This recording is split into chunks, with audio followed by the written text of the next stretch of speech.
नमस्कार दोस्तों, आज दो मसलों पे हमारी प्रेस कॉन्फ्रेंस है। सौरभ भाई अभी थोड़ी देर बाद जो एक नया षड्यंत्र चल रहा है उस पर पार्टी का पक्ष रखेंगे। आप सब लोगों ने देखा कि पिछले दिनों एक खबर आई, खबर गुजरात से थी। राज्यसभा चुनाव के मद्देनजर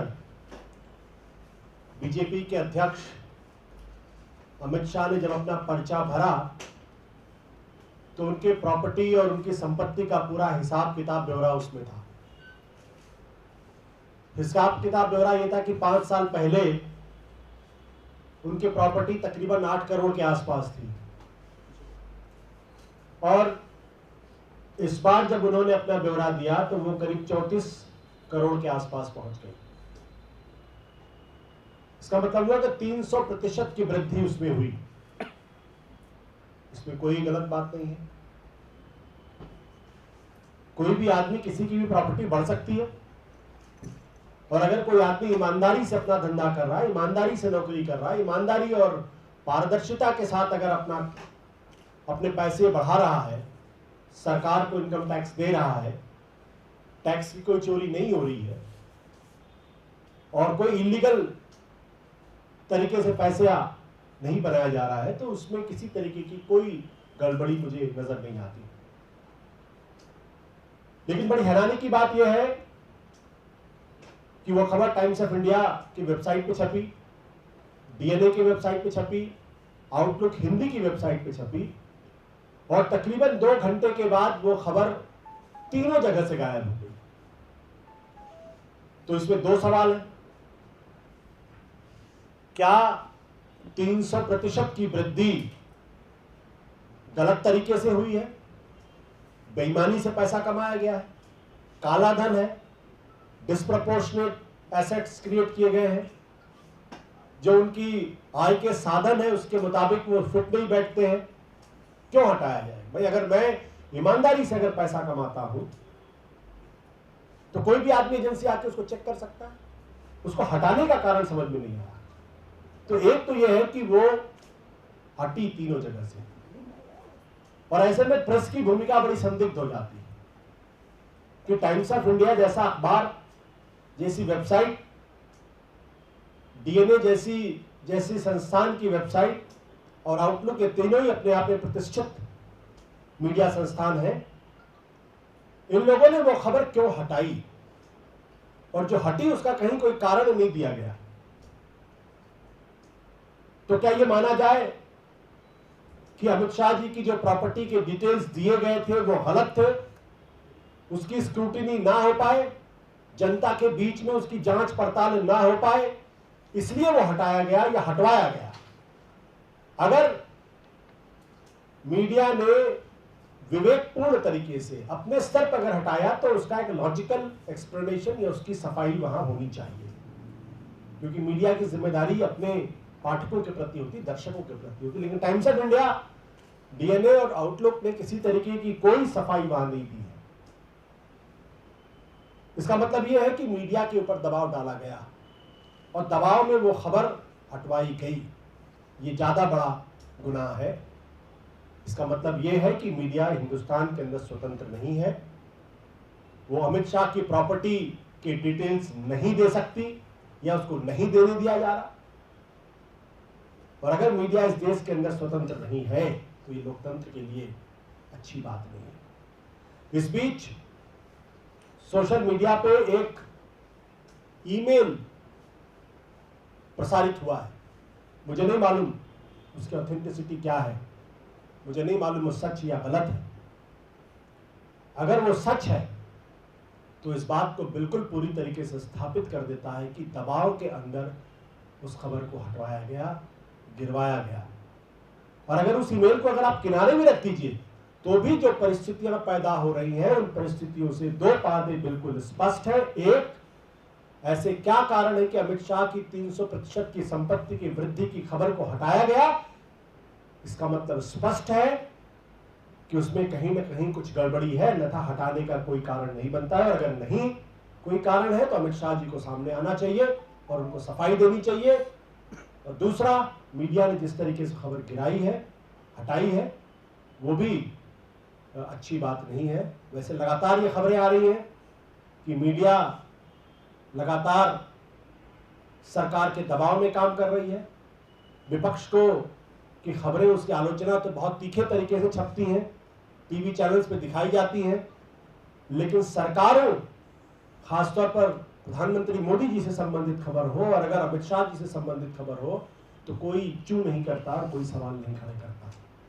तो आम आदमी पार्टी की तरफ से मैं स्पष्ट तौर पे कहना चाहता हूं कि भारतीय जनता पार्टी और देश के प्रधानमंत्री अगर ये मानते हैं कि भ्रष्टाचार मिटाने के लिए, जैसा कि वो बार बार कहते हैं, तो जनता के बीच में आए और स्पष्ट करें कि वो 300% की जो वृद्धि हुई है उसका सोर्स ऑफ इनकम क्या है, वो कैसे बढ़ी है, स्पष्ट करें उसको, और क्यों उसको हटवाने की जरूरत पड़ी है और क्या उसकी जांच नहीं होनी चाहिए।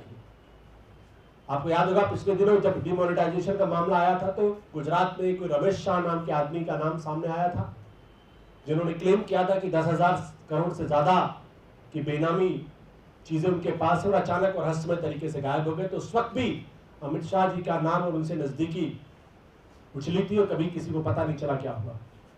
और दूसरी बात, हम मीडिया से यह निवेदन करते हैं कि वो अपनी ऐतिहासिक भूमिका निभाएं, सरकार के दबाव में काम न करें, क्योंकि सरकारें तो आती जाती रहेंगी।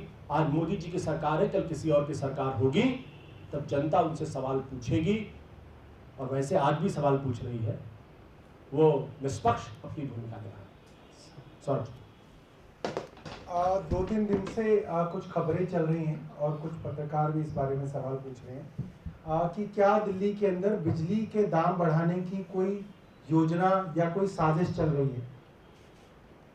हमारे संज्ञान में भी कुछ बातें आ रही हैं कि डीआरसी के अंदर शायद इस बात पे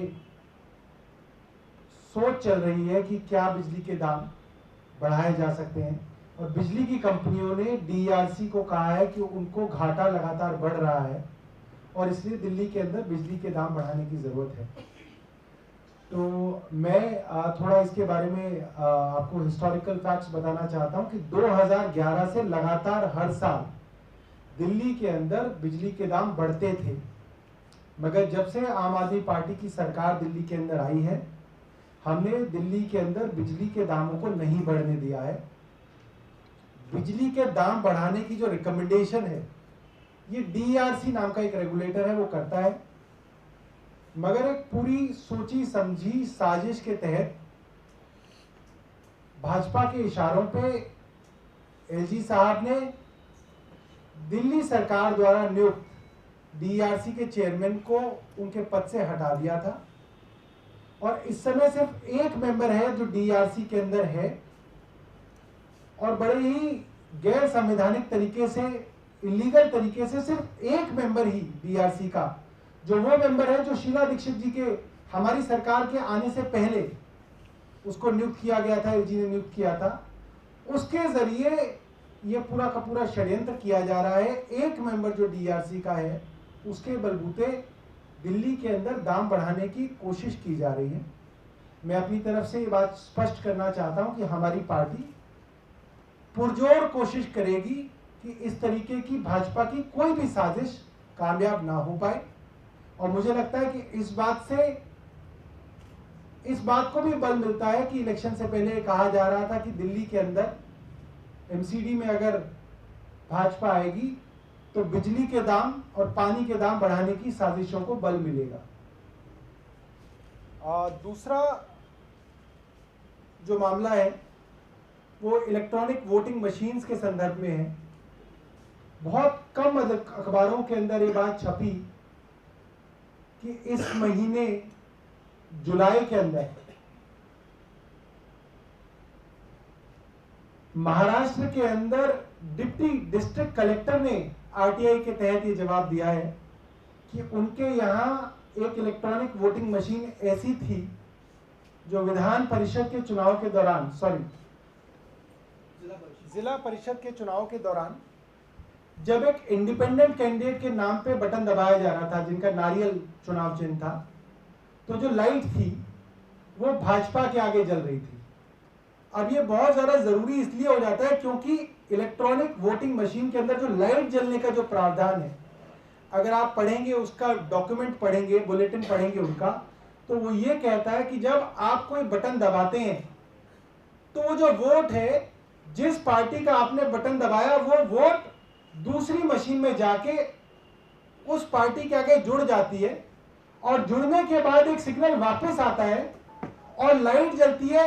लाइट इस बात को जला के बताया जाता है कि ये वोट जो आपने जहां डाला उसी जगह वोट चला गया, इसलिए जहां पे वो वोट गया है वहां की लाइट जलती है। ये सिर्फ ऐसा नहीं होता कि आपने बटन दबाया तो बटन के सामने वाली लाइट दबनी है, ऐसा नहीं है। जो प्रावधान है मशीन का वो ये है कि आपने बटन दबाया, वोट उस बटन दबने वाली पार्टी के खाते में जुड़ी और वहां से वो सिग्नल आया वापस और लाइट जली, जिससे आपको पता चला कि ये वोट वहां पे जमा हो गई जहां का बटन आपने दबाया। और अगर एक इंडिपेंडेंट कैंडिडेट का वोट, मतलब नारियल के सामने वाला बटन अगर आप दबा रहे हैं और लाइट अगर कमल के आगे वाली जब जल रही है, इसका मतलब ये है कि इंडिपेंडेंट कैंडिडेट वाला वोट कमल के अंदर जुड़ रहा है। कई लोग इस बात का बार बार इस पर व्यंग करते रहे कि आम आदमी पार्टी बेवजह इलेक्ट्रॉनिक वोटिंग मशीन का मुद्दा बार बार उठा रही है और हर बार हमारी इस बात को बल किसी ना किसी सत्य घटना के ऊपर इसको मिलता है। इसका जो जवाब इलेक्शन कमीशन ऑफ इंडिया ने दिया है वो भी बेहद हास्यास्पद जवाब है। वो 2 पेजों का जवाब है, मगर उस जवाब के अंदर कहीं पे इस बात का जवाब नहीं है कि उस मशीन में क्या खराबी थी। वो जवाब लंबा चौड़ा जवाब है कि इतनी सारी मशीनें इस्तेमाल हुई थी, सिर्फ उसमें एक ही मशीन ऐसी थी जिसमें कोई तकनीकी खराबी थी, मगर ये समझाया नहीं गया है कहीं पे कि तकनीकी खराबी क्या थी। क्योंकि बार बार इलेक्शन कमीशन जो है ये कहता है कि हमारी मशीनें जो हैं वो टेम्पर प्रूफ है, मतलब उसके हार्डवेयर के अंदर कोई खराबी नहीं की जा सकती। और अभी अभी पिछले हफ्ते अमेरिका के अंदर जो इस्तेमाल करने वाली ईवीएम मशीन्स हैं उसके ऊपर हैकेथन का एक आयोजन कराया गया और उस हैकेथन के अंदर भी ये बात साबित हुई कि वो मशीनें जो अमेरिका के अंदर इस्तेमाल हो रही हैं इलेक्शन के अंदर, जहां 30% के करीब ऐसी ईवीएम्स इस्तेमाल होती हैं, उनको भी साधारण छात्रों ने हैक करके दिखा दिया, वायर्ड तरीके से, वायरलेस तरीके से, और तीसरा तरीका जो हम बार बार बोलते हैं कि मशीन को खोल के उसके हार्डवेयर के अंदर तब्दीली करके। तीनों तरीकों से दिखाया जा सका कि उस मशीन को टेम्पर किया जा सकता है और हैक किया जा सकता है। तो आम आदमी पार्टी अपनी उस डिमांड को दोबारा दोहराती है कि इलेक्ट्रॉनिक वोटिंग मशीन्स के साथ पेपर ट्रेल जरूरी लगे, और पेपर ट्रेल सिर्फ लगे ही नहीं, उन पेपर ट्रेल्स की गिनती को टैली किया जाए ईवीएम की गिनतियों के साथ। तभी यह बात साबित हो सकती है कि क्या पेपर ट्रेल की जो गिनतियां हैं और जो ईवीएम की गिनती है वो एक समान है या नहीं। धन्यवाद।